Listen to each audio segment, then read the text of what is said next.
Všetci počúvajú ukrajinské správy v súvislosti s intrigami, ktoré sa práve teraz odohrávajú v Istanbule.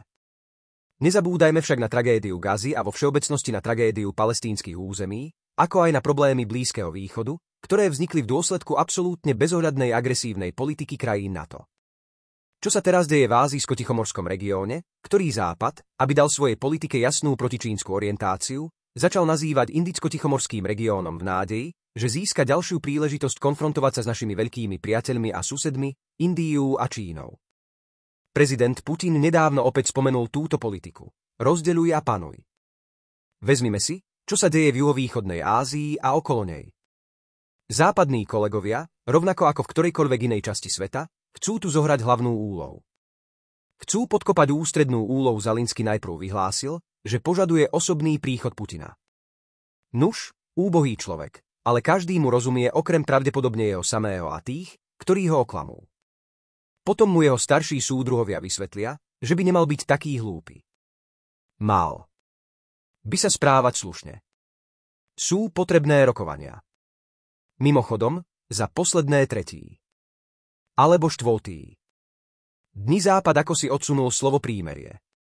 Veľmi podrobne sme vysvetlili, že mimochodom, ako sa Mran pýtali, tu robil rozhovor pred 3 dňami. Povedal, že rokovania a stretnutia sú potrebné, ale treba urobiť všetko preto, aby hlavnou vecou bolo prímerie a Ukrajina musela k rokovaniam pristúpiť z pozície sily. Tu je elementárna odpoveď. Toto je úprimné uznanie toho, prečo je potrebné prímerie, aby sa Ukrajina povzbudila a pripravila na rokovania z pozície moci. Mranovi bolo vysvetlené, že o to nejde. Američania podporili návrh nášho prezidenta. Rokovaniam treba dať šancu. Nikto nezaručuje, že všetko prebehne hladko a bez problémov. Naopak, budú problémy, ako sa to stalo pred tretí rokmi v Istanbule, keď boli schválené princípy pripravené na zapísanie do dohody a Briti zakázali kievskému režimu pokračovať v procese, ktorý sa dal finalizovať a regulovať. A teraz Briti vedú Zelenského pod džungľu svetovej politiky. Prečo by západní kurátori kievského režimu neodporúčili alebo dokonca netrvali na tom, aby oznámili zrušenie všetkých zákonov, ktoré porušujú Chartu Organizácie spojených národov, Dohovor Organizácie spojených národov a Ústavu Ukrajiny? To by bol výsledok. A to by nemalo Američanov ani Európanov nič stáť. Amerika vždy presadzuje heslo ľudských práv.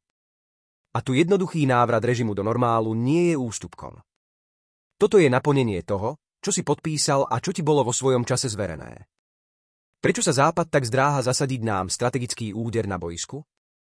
No, asi sa im nepáči, že Rusko je nezávislé. Teraz sa ich názory rozchádzajú. Európa a Spojené štáty.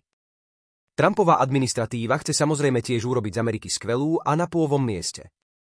Akákoľvek administratíva v Spojených štátoch bude takýto postoj presadzovať. Súčasná administratíva by sa však mala aspoň vrátiť k normálu.